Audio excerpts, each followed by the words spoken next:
오늘 말씀은 하나님께서 의사인 누가를 통해서 주신 말씀입니다.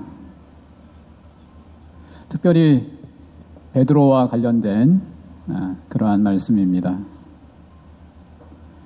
베드로는 예수님의 12제자의 한 사람으로서 예수님과 깊이 관계하고 또 예수님을 앞장서서 따라다녔던 그런 사도입니다. 그는 갈릴리 바다에서 물고기를 잡는 뱃사람이기도 했습니다. 그런 그가 예수님을 만나고 배를 버려두고 가정을 떠나서 3년간 예수님을 따라다녔습니다. 그는 야심이 있는 사람이기도 했습니다. 3년을 따라다녀서 예수님을 통해 큰 자리 하나 얻을 것을 생각했습니다.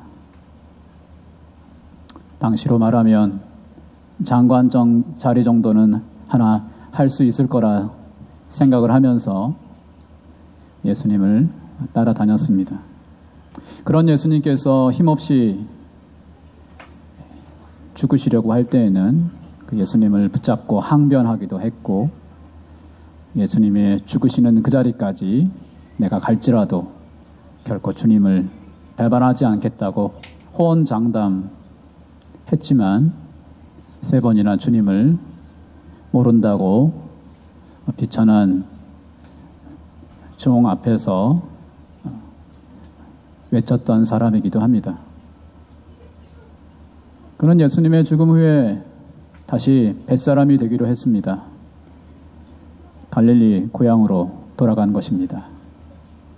그런 그에게 예수님께서 부활하셔서 나타나시고 그를 다시 부르시고 예루살렘에 다시 오게 하셨습니다. 약속하신 성령을 그에게 부어주셨습니다. 성령을 받은 베드로는 전혀 딴 사람이 되었습니다. 예수님께서 정말 어떤 분이신지 확실하게 믿게 되었고 예수의 영으로 충만한 새로운 사람이 되었습니다. 베드로를 보면서 저와 여러분이 예수를 믿고 성령을 받은 그러한 사람들로서 날마다 새롭게 딴 사람들이 되어가고 있을 줄을 믿습니다. 또한 여러분도 그렇게 되어가기를 소망합니다. 그렇게 새롭게 된 베드로가 예루살렘 성전에서 하루에 3번 있어지는 기도 시간, 기도하려고 사도 요한과 함께 예루살렘에 올라갑니다. 예루살렘에 오전에 또 정오에 또 3시, 오후 3시에 기도 시간이 있고 또 번제 드리는 그러한 제사의 시간들이 있는데, 오늘 굿이라고 하는 것은 히브리적인 유대인의 시간을 말하는 것이고, 우리 시간으로 또 로마의 시간들로 말하면 6시간을 더해서 15시, 오후 3시를 말합니다. 오후 3시는 하루의 마지막 기도 시간이 열리는 시간입니다. 아침은 좀 그렇고 점심때도 그렇고 하루가 맞춰가는 오후 3시 타임의 기도 시간에는 많은 사람이 기도하려고 예루살렘 성전을 향해서 나아갑니다. 베드로도 그 마지막 기도 시간에 성전 기도에 참여하기 위해서 나아가고 있었습니다. 요한과 함께 그렇게 나아가고 있을 때 성전을 앞두고 미문이라고 하는 그곳에 도달을 했습니다. 마침 그때 한 40대 정도의 남자가 자신들 앞에 오는 것을 보게 되었습니다. 그는 걸어서 오는 것이 아니라 친척들인지 사람들에게 떠매어서 그가 그 미문이라고 하는 그런 성문 앞에 있는 장소에 앉았습니다. 그런 걸어 다닐 수 없는 40대의 남자였습니다. 알고 보니 그는 태어날 때부터 다리를 쓸 수 없는 장애인이었습니다.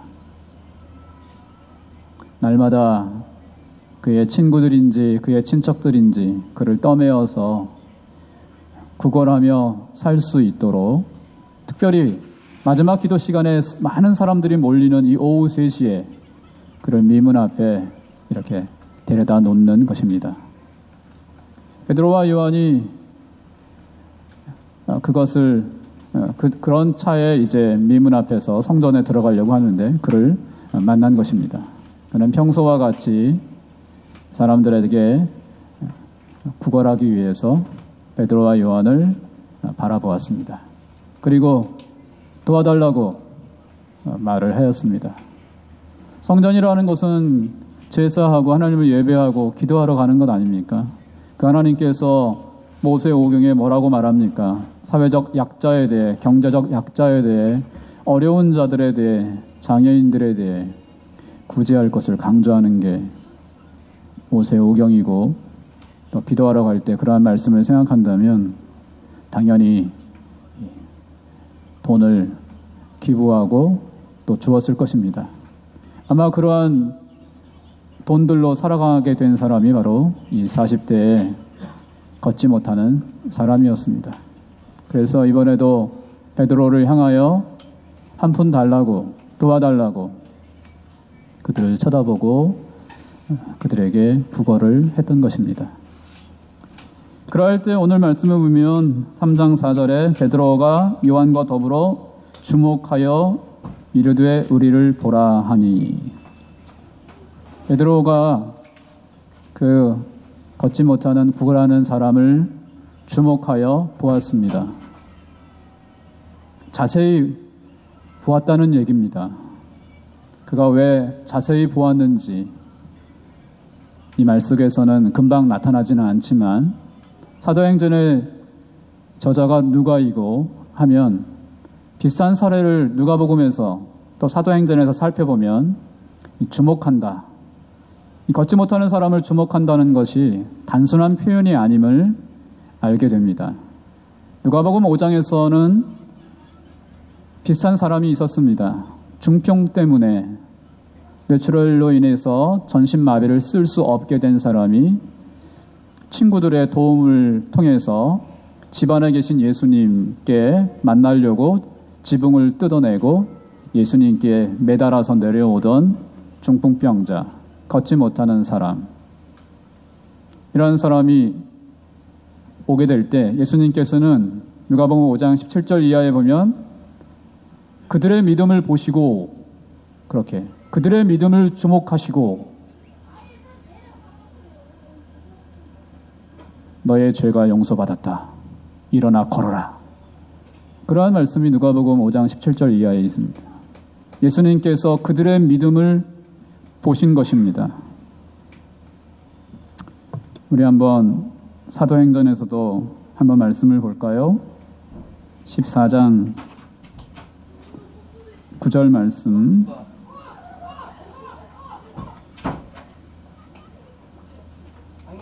사도행전 14장 9절. 바울이 말하는 것을 듣거늘 바울이 주목하여 구원받을 만한 믿음이 그에게 있는 것을 보고 큰 소리로 이르되.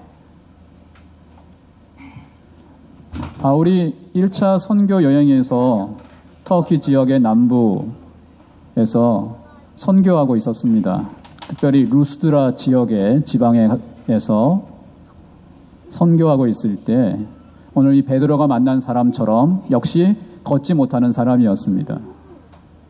그 사람에게 하나님 말씀을 전하고 있는데 이 사람이 바울이 전하는 하나님 말씀을 듣습니다. 그런데 바울이 그 듣고 있는 그 걷지 못하는 사람을 가만히 봅니다. 주목하여 봅니다. 왜 주목하여 봤는가 하면 그에게 구원받을 만한 믿음이 있음을 보기 위해서였습니다. 그에게 치유함을 받을 만한 믿음이 그에게 있는지 자세히 살핀 것입니다. 그것을 보고 크게 소리질러 일어나 걸으라! 그렇게 말씀하고 있는 것이 누가복음의 14장 9절에 있는 말씀이기도 합니다. 동일한 저자인 누가가 이 세 사건을 지금 병행시켜서 보여주고 있습니다. 예수님이 걷지 못하는 중풍병자와 그 친구들의 믿음을 주목하여 보고, 사도 바울이 루스드라에서 걷지 못하고 하나님 말씀을 듣고 있는 사람을 주목하여 보고, 이번엔 베드로가 걷지 못하여 구걸하고 있는 사람, 돈 달라고 구걸하고 있는 사람을 주목하여 보는 것입니다. 그냥 보고 있는 것이 아니죠.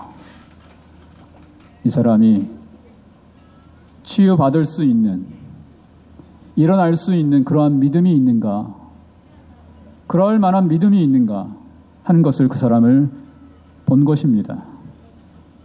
어쩌면 이 사람을 무엇로 도와줄 수 있을까, 그러한 사랑과 이 사람의 필요를 채워주고자 하는 그러한 마음으로 자세히 그 사람을 보았을 것입니다. 수십 년간 걸어다니지 못하고 남에게 구걸하여 살아갈 수밖에 없는 이 비참한 사람의 필요를 채우는 것은 당연히 일어나 걷는 거죠. 남들처럼 걸어서 성전에 들어가는 것입니다.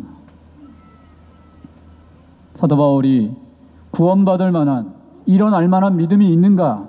혹시 그러한 사랑의 마음으로 그를 주목하여 보았을 것입니다. 그리고 그 사람에게 말합니다. 나를 보라.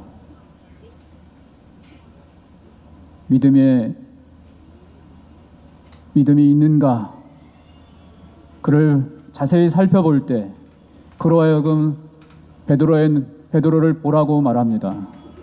눈과 눈이 마주칩니다. 믿음을 보고자 하는 눈, 믿음이 있는지 아니면 믿음이 없는 눈인지, 눈과 눈이 서로를 바라볼 때 베드로가 그를 향하여 말을 합니다. 금전과 은전의 돈은 내게 없다. 그런데 내게 있는 것을 너에게 주겠다. 나사렛 예수 그리스도의 이름으로 일어나 걸으라.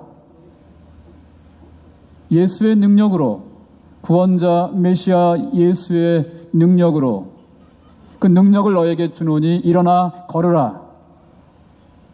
그렇게 말했습니다. 거기서 끝난 게 아닙니다. 걷지 못하는 사람의 오른손을 붙잡고 그를 일으켜 세웠습니다. 이 사람이 일어나고자 하는 믿음이 있었을까요? 이 사람이 나사렛 예수의 능력을 힘입어 일어나 걷고자 하는 믿음이 있었을까요? 그런 믿음이 있었습니다. 발에 발목이 힘을 얻었다. 의학적 용어는 아니지만 누가 의사적인 그런 세밀한 관찰을 통해 보여주는 표현입니다. 그가 일어나고자 하는 그러한 힘을 얻게 되었습니다. 그래서 그가 일어섭니다. 그리고 걷기 시작합니다. 성전을 향하여 달려갑니다. 그리고 하나님을 찬양합니다. 자신을 걷게 하신 하나님, 태어날 때부터 걷지 못했던 난데, 어느 누구도 치유할 수 없는 난데 나를 이렇게 걸어다니게 하신 하나님, 그 하나님을 찬양하고 찬미합니다. 그리고 너무 기뻐서 다시 베드로에게 옵니다. 그러자 사람들이 신기한 모습에, 깜짝 놀란 모습에 베드로와 요한과 그 걷지 못했던 사람 주변에 몰려들기 시작합니다. 이게 어떻게 된 거냐? 저 사람 수십 년간이 성전 앞에서 구걸하면서 살던 안진뱅이 아니냐. 걷지 못했던 사람인데 저 사람 어떻게 멀쩡하게 걸어 다니지?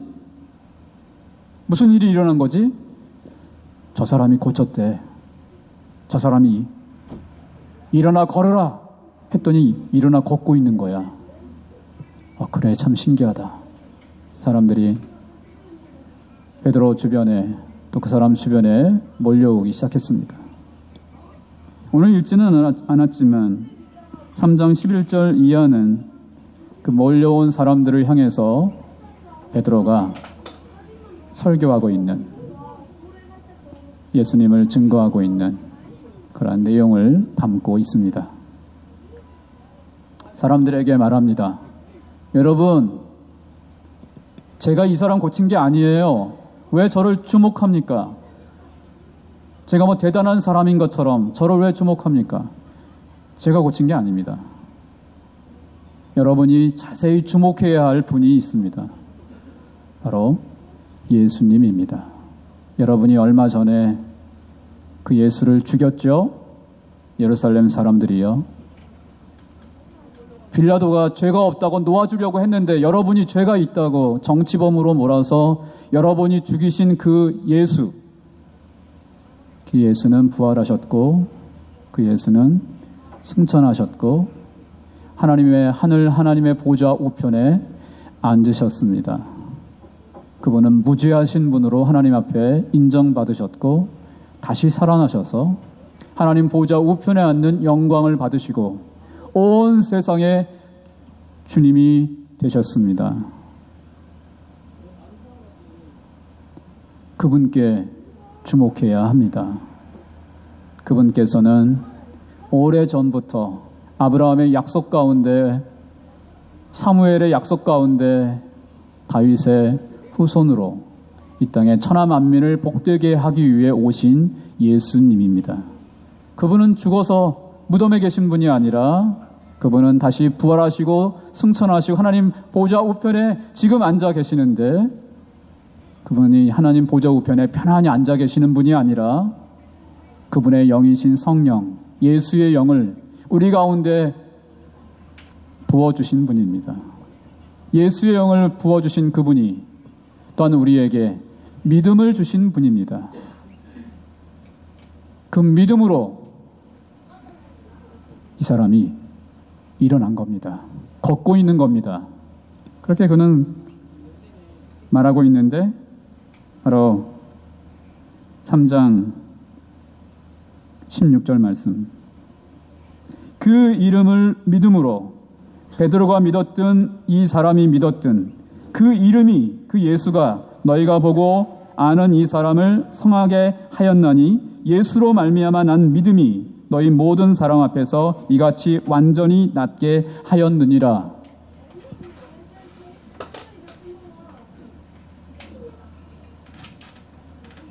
그 사람을 치유하고자 하는, 그 사람의 필요를 채우고자 하는 베드로의 믿음,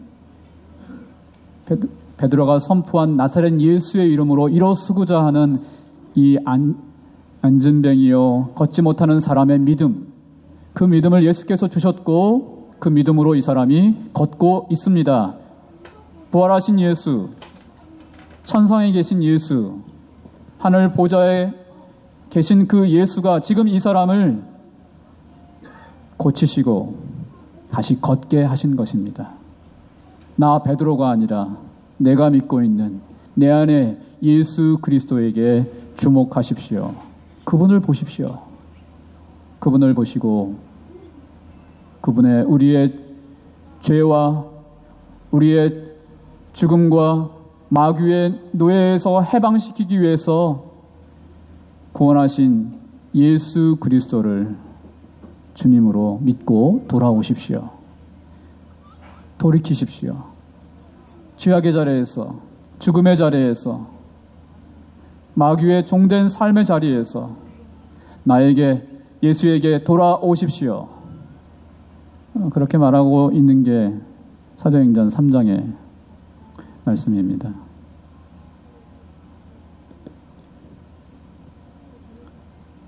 예수께서 이 땅에 오셔서 십자가에 죽으시고 끝난 게 아니라 부활하셔서 승천하셔서 하나님 보좌 우편에 계셔서 여전히 지상에서 이루신 구원 사역을 하늘에서 일하고 활동하고 계시는 예수님이시라는 것을 보여주십니다. 베드로에게 성령을 부으셔서 그를 완전히 새 사람으로 바꾸시고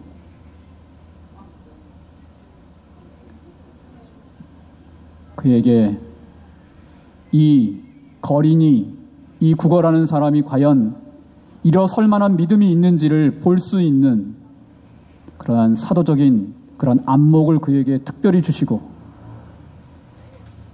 그러한 믿음 가운데서 예수의 이름을 선포했을 때 그가 일어날 수 있는 능력을 그에게 주신 예수, 그 예수를 오늘 말씀하고 있습니다.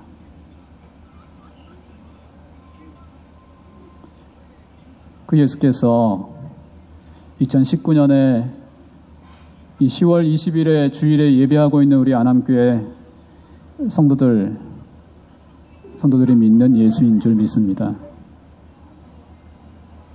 그분은 2000년 전에 지상에서 내가 할 일을 다 했다 하고 하나님 보좌 우편에서 팔짱 끼고 계신 예수님이 아니시고 이제 그의 영이신 성령을 통해서 예수 믿는 믿음을 주시고 그 믿는 사람들을 통해 예수의 죽으심과 부활을 증거하게 하시고 많은 사람들을 구원하시는 예수, 지금도 살아 역사하시는 예수, 지금도 구원의 일을 계속하고 계시는 예수, 그 예수인 줄 믿습니다. 그분께서 저와 여러분에게 예수를 믿을 수 있는 믿음을 주시고 이 거린과 같이 저와 여러분에게 예수의 영을 부어주셨습니다. 그 예수의 영이 우리 가운데서 무엇을 하는 것입니까? 우리에게 영적, 육적 필요를 구걸하고 우리를 바라보고 우리와 관계하고 있는 사람들을 향하여 주목하라고 그분이 우리에게 임재하여 계십니다. 하늘의 예수께서 성령으로 우리와 함께 하셔서 누가의 시대에, 베드로 시대에 이렇게 일하셨듯이 여전히 동일하게 2019년에 우리 안암교회 성도들 가운데서도 오셔서 동일하게 그 역사를 일으키시는 것입니다. 어떻게 일으키시는 것입니까? 우리 생활의 주변에서 기도하러 가다가, 예배하러 가다가, 직장으로 가다가, 공부하러 학교 가다가, 사업하러 가다가 만나는 일상의 우리의 이웃들에게 주목하게 하심으로써 그렇게 하시는 것이죠. 주목하게 하십니다. 그러나 우리의 주목은 사도 베드로의 주목과는 다르죠. 저 사람이 과연 예수를 믿을 만한 믿음이 있는가 알기 위해서 주목하는 것은 아닙니다. 이게 사도 베드로와 우리의 차이점이기도 합니다. 사도 베드로에게는 하나님께서 사도적인 그런 안목과 그런 투시력을 그에게 특별히 특정한 시대에 특정한 사람에게 허락하셨습니다. 그러나 우리는 사도는 아닙니다. 사도 베드로처럼 예수님과 함께 직접 눈으로 그분을 보거나 그분의 죽으심을 보거나 그분의 부활하심을 본 사도가 아닙니다. 그래서 우리가 우리의 이웃을 바라보면서 주목하면서 저 사람이 과연 예수를 믿을 만한 사람인가 그렇게 주목하지 않습니다. 우리는 그런 식의 주목을 주님께서 원하지 않습니다. 그럼 어떻게 우리의 이웃을 주목하라는 것입니까? 물론 저 사람이 예수 믿을 만한 사람인가 라고 생각할 수는 있습니다. 그러나 우리는 저 사람이 예수 믿을 만한 사람이다, 사람 아니다 그렇게 단언할 수 있는 능력이 사도 베드로처럼 바울처럼 없다는 것입니다. 단지 우리는 그런 가능성을 가지고 더 가능성 있는 사람들을 살펴보면서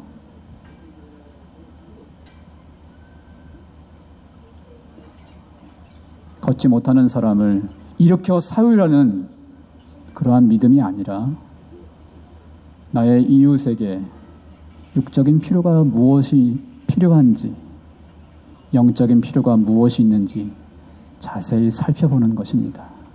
때로 나에게 상담하고, 때로 나에게 고충을 털어놓고, 때로 마음이 상하여 하소연하는 우리 주변의 이웃들을 향하여 그래 하면서 그냥 그래 잘 알아서 해, 그게 아니고 자세히 살펴보는 거죠. 내가 내 이웃의 필요를 어떻게 채울 수 있을까 하는 그러한 주목입니다. 어떻게 채울 수 있을까? 베드로와 요한은 금과 은은 없었습니다. 그러나 저와 여러분은 금과 은이 있을 수 있습니다. 나의 금과 은을 필요로 할 수 있는 이웃이 있을 수 있습니다. 금과 은을 필요로 하는지 자세히 보는 겁니다. 살펴보는 것이죠. 무엇이 필요한 것인지. 질병으로 고통받고 있는 내 이웃이어서 나의 기도가 필요한 것인지 살펴보는 것이죠. 의사가 치료할 거야. 의사가 하는 거니까 난 기도 안 해도 돼. 그런 합리적인 그러한 사람이 아니라 내가 예수의 이름으로 일어나 걸어라 하면 이 사람 암을 치료해 주실 거야. 그런 맹목적인 신앙도 아니고 나의 믿음이 너의 믿음이 함께 합쳐지면 역사가 일어나. 그런 긍정적인 오직 거기에만 매여 있는 신앙도 아니고 사도 베드로와 바울도 아닙니다. 착각은 하지 마셔야 하겠고, 그러나 저 사람이 나의 기도를 필요로 하고 있구나. 예수께서 원하시면, 내 안에 있는 성령께서 뜻하시면 저 사람의 필요를 나의 물질을 통해 채울 수 있겠구나. 나의 기도를 통해 저 사람이 치료하실 수 있겠구나. 저 사람의 마음의 상처를 치유할 수 있겠구나. 저 사람에게 믿음이 들어갈 수 있겠구나. 저 사람의 필요를 가만히 살펴보면서 주목하면서 나는 사도 베드로요, 사도 바울도 아니지만 예수께서 나의 기도를 통해 내가 가진 것들, 내게 있는 것들을 통해 내어줄 때 역사하기를 원하신다면 내가 내어줘야겠구나. 그거죠. 말하자면 예수 믿어서 우리 안에 거하시는 성령의 능력, 그 능력을 통해 이웃을 주목해야 하는 것입니다. 그러라고 예수께서 우리에게 영으로 함께 하시는 것입니다. 네가 예수를 믿고 죄에서 죽음에서 예수의 그 구원의 능력으로 하나님의 자녀가 되지 않았느냐? 구원의 감격이 너희에게 있지 않느냐? 그래서 오늘도 그 예수를 믿고 하나님을 예배하는 하나님의 자녀가 되지 않았느냐? 너의 육적, 영적 필요가 예수의 능력으로 채워지지 않았느냐? 이제는 너의 이웃을, 믿지 않는 너의 가족들을, 그들의 필요를 자세히 살펴보고 주목하여서 채워야 되지 않겠느냐? 어떻게 채우는 겁니까? 믿으면 될 거야. 그런 맹목적인 신앙이 아니고, 돈과 의사가 고칠 거야. 그런 것이 아니고, 나와 함께 계신 예수의 영이 내게 있는 것을 주라고 하시면, 돈이든 시간이든 마음이든 물질이든 기도든 주라고 하시면 주는 것을 통해서,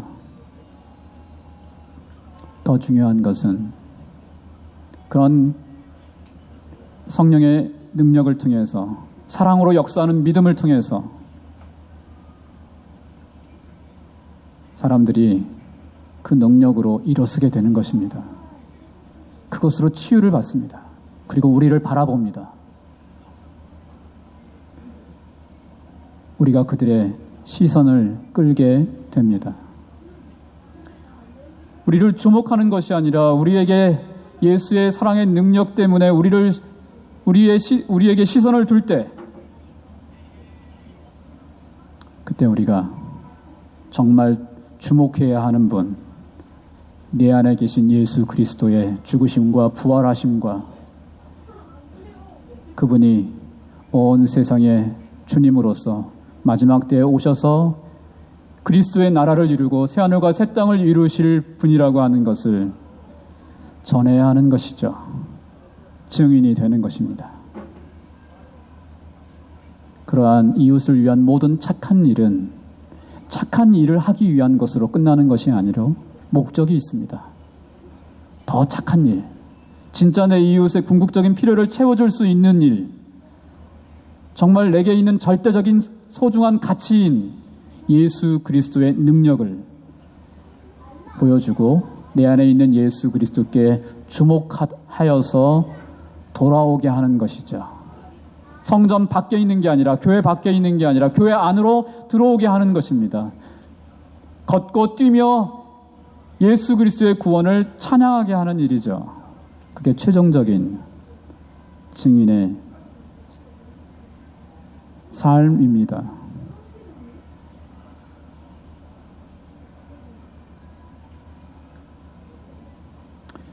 성경시대에는 사도들을 통해서 특별한 능력을 통해 사람들의 시선을 끌게 하시고 구원을 특별하게 하나님께서, 예수께서 이루셨습니다. 사도행전 4장 4절에 보면 말씀을 듣는 사람 중에 믿는 자가 많으니 남자의 수가 약 5천이나 되었더라. 베드로의 이 사건, 걷지 못하는 사람을 치유한 이 사건 때문에 예루살렘 성전에 많은 사람들이 몰려들었습니다. 베드로가 시선을 끌게 되었습니다. 그랬을 때 그 시선을 예수께 돌림으로써, 예수께 주목하게 함으로써 예수께서 어떠한 일을 하셨는가? 5천 명의 사람들을 예수 믿게 하셨습니다. 이게 예수님의 일하시는 방법입니다. 사랑하는 여러분, 저와 여러분은 사도 바울도 아니고 베드로도 아니어서 암환자를 예수의 이름으로 명하노니 치유받아라 해서 고칠 수 있는 전혀 그런 사람이 아닌 것은 아니지만 그것이 보편적으로 잘 이 시대에 일어나지 않습니다. 하나님의 성경시대에 특별히 역사하신 것과 성경시대 이후에는 좀 더 하나님의 말씀을 통해서 역사하시려는 하나님의 섭리가 여기에 들어있는 것이고, 이 시대가 어떤 시대입니까? 소셜미디어를 통해서 관심병에 걸려있는 수많은 사람들, 어떻게 하면 내가 관심을 얻을 것인가에 온전히 사로잡혀 있어가지고 좋아요 횟수를 늘리기 위해서 얼마나 많은 노력들을 합니까? 사도 바울은 아까 누가복음 14장에서 루스드라에서 걷지 못하는 사람을 고쳤을 때 사람들이 자신을 제우스 신이라고 예배하려고 했습니다. 하나님께서 이 시대에 우리들의 믿음으로 암을 치료하거나 일어나는 일들을 쉽게 허락하시지 않는 것은, 제가 만약 그런 사람들이었다면, 그런 목사였다면 아마 많은 사람들이 주일날 암 환자들을 비롯해서 많은 환자들이 아마 몰려올 것 같아요, 이 교회에. 사람이 그렇게 주목받기를 원하시지 않는 것이죠. 말씀을 통해서 온전히 예수 그리스도께 주목할 수 있도록 그러한 신유의 은사나 그런 기적의 역사들을 하나님께서 자제하시는 것입니다. 그것은 그러한 기적의 역사, 사람들의 시선을 끌을 만한 그런 역사가 지금은 없다, 그런 말씀이 아닙니다. 오해하지 마십시오. 예수께서 여러분에게 성령을 부으셨고 성령 하나님께서 능히 이 시대에도 걷지 못하는 사람을 걷게 하실 수 있으며 암에 걸린 사람들을 능히 치료하실 수 있습니다. 기도하는 사람과 기도받는 사람의 믿음을 통해서 꼭 그런 것이 아니라 주님의 뜻이라면 치유하실 수 있는 것입니다. 그래서 기도하는 것입니다. 그것을 통해 시선을 받게 합니다. 어떻게 해서 이렇게 됐어? 그때가 중요한 것이죠. 예수께서 하신 일입니다. 이 시대에도 예수님께서 살아계시고 이 시대에도 역사하십니다. 주님을 믿으십시오. 주님께 돌아오십시오. 그게 우리가 이 시대에 할 일입니다. 사랑하는 여러분, 오병이어의 사건을 기억하십니까? 물고기 2마리와 빵 조가리 5개 가지고 주께서 무슨 일을 행하신 겁니까?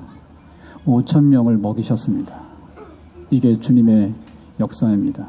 여러분, 어떠한 믿음을 가지고 계십니까? 하나님 앞에서 자랑하지 못할 만한 연약한 믿음입니까? 그 믿음을 드리세요. 이웃과 나누세요. 그 믿음의 능력을 드러내세요. 아무리 연약하고 초라해도 주께 드려진 그 믿음과 나눔, 오병이어의 사건으로 주께서 사용하실 줄 믿습니다. 중요한 것은 나누는 것입니다. 내게 있는 것. 무엇입니까? 건강이 없습니까? 시간을 나누세요. 돈밖에 없습니까? 돈을 나누세요. 하나님께서 여러분에게 주신 것, 내게 있는 것 가지고 나누시기를 바랍니다. 사람들의 시선을 끄는 것들이 필요한데 자기 애와 열등의식에 빠져서 사람들에게 관심을 끌려는 그것이 아니라 예수 그리스도를 주목하기 위해서 사람들의 관심을 끌어야 됐죠. 매력 있는 그리스도인이 되어야 되겠죠. 이 시대에 어떻게 하면 우리가 그러한 사람의 시선을 끌을 수 있는 안암교회 성도들이 될 수 있는 것입니까? 어떻게 교회가 그런 교회가 될 수 있는 겁니까? 부정적인 것들을 먼저 말씀드린다면 교회가 법을 어겨서 지하의 예배당을 늘리는 그런 식으로 사람들의 시선을 끌면 안 됩니다. 세상에서 상식적이지 않는다고 하는데 교회의 세습을 통해서 시끄럽게 해서 사람들의 시선을 끌면 안 됩니다. 세상의 교회 목회자가 성적 타락을 해가지고 SNS에 올리는 일들로 시선을 받으면 안 되겠죠. 사회 정치 참여도 참 중요한데 상식에 맞게 법을 준수하며 정치적이고 사회적인 분야에 참여하는 것들이 필요합니다. 전도요? 좋죠. 그러나 공중도덕과 사생활에 대한 것들을 존중하면서 전도도 해야죠. 아멘을 강요하는 지하철에서의 전도. 조용히 있고 싶은데 그 사생활을 전도라는 이름으로 방해받아야 하는 그러한 상황은 좋은 시선이 아닙니다. 적어도 우리는 그러한 시선으로 자신과 교회가 시선받지 않도록 노력해야 합니다.